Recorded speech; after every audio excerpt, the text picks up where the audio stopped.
Everything's a little bit weird now, because tonight it is showtime. In the middle of the street light, oh, we celebrate a good time, because tonight it is showtime. Come and walk with me, 1, 2, 7, 3, down the Rockefeller Street. Life is marching on, do you feel that? 1, 2, 7, 3, down the Rockefeller Street. Everything is more than surreal. Hello everyone, it's Monster Review Girl, and welcome to another Canon Monster Girl Encyclopedia video. Today we're going to be talking about a subspecies of Lamia known as the Bunyip. They are a Lamia family monster of the reptile type. They live in the watersides of rivers and lakes. They are an interesting blend of ferocious, timid, and cowardly. And they are carnivorous as a rule, generally. Okay, so this is a kind of Lamia that lurks by watersides. They are covered in fur, and their eyes emit an uncanny light.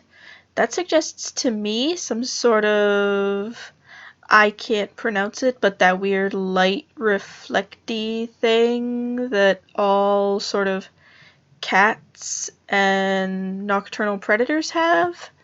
They have large builds for Lamia family monsters and possess both superhuman strength and agility. Using their long tail as a spring, they launch themselves at their prey. The bestial nature dwelling within them is extremely powerful, and since their reproductive urges are ferocious, they are feared as a race that aggressively attacks men. Despite the ferocity of their appearance, on the contrary, normally they're so quiet that it's eerie. And they live by concealing their body in water in order to hide. For that reason, they are frequently mistaken as beasts with bird beaks, and beasts with a giant tail, and so on, by many who have witnessed them, and they are often treated as an unidentifiable monster. They move around inside the water without making a sound, and when they spot a man after gazing fixedly at him, they launch themselves upon him without so much as a warning. They certainly look like reasonless monsters launching an attack to kill and devour their prey. On the other hand, they are beings endowed with high intelligence who also possess enough reason to suppress their bestial natures under normal circumstances. If you can come into contact with them, you'll probably be able to catch a glimpse of the quiet and timid true nature as well. However, despite being able to converse, it doesn't seem to be their strong point, and they're extremely poor at conversing with men in particular.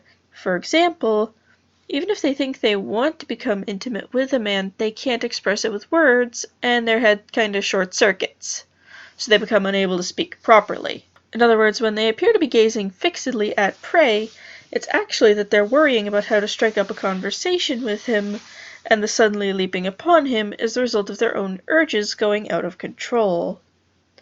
Typical of Lamia, they prefer to coil their serpentine lower halves around their husband's body and use their entire body to embrace him. From the way they closely adhere to their husbands with the entirety of their body, we can see the obsession with males typical of the Lamia family. But at the same time, they are genuinely happy.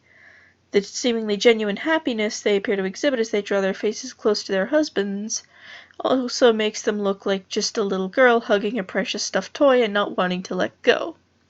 Even among Lamia family monsters, their serpentine body is especially soft, and their mana-imbued fur doesn't lose its fluffy feeling even after soaking up water. So they are proud of feeling extraordinarily good to hug. Their body is devilish even in an even different sense than that of a succubus, and it is said that when wrapped in their body, the person embraced will feel so pleasantly comfortable that they'll lose all strength and surrender. Now that we've talked about the Bunyip as in the encyclopedia, let's have a quick talk about the Bunyip's baseline. So, the Bunyip originates from Australia, the land of everything that tries to kill you, and Steve Irwin.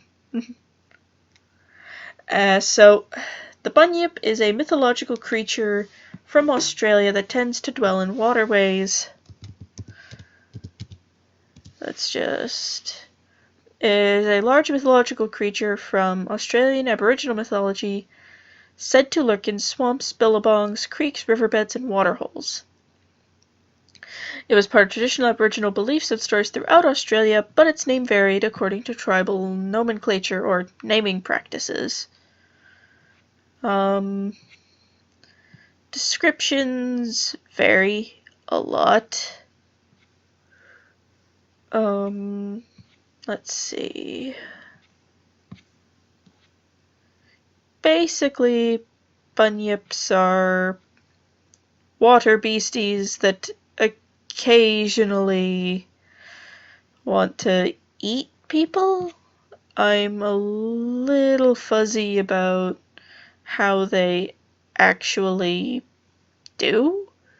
But then again, a lot of Australian mythology can get a little confusing. So, yeah, that is the bunyip. I apologize deeply for my voice. I have a bit of a chest cold right now. This has been Monster Review Girl.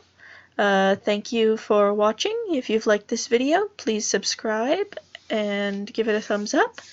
And I just want to thank our patrons over at Patreon. Forgive me if I pronounce your names wrong. Eobard Thon and Raymond for their patronage, and actually Raymond especially for suggesting that I cover the bunyip. Again, if you've enjoyed this, subscribe for more, and farewell!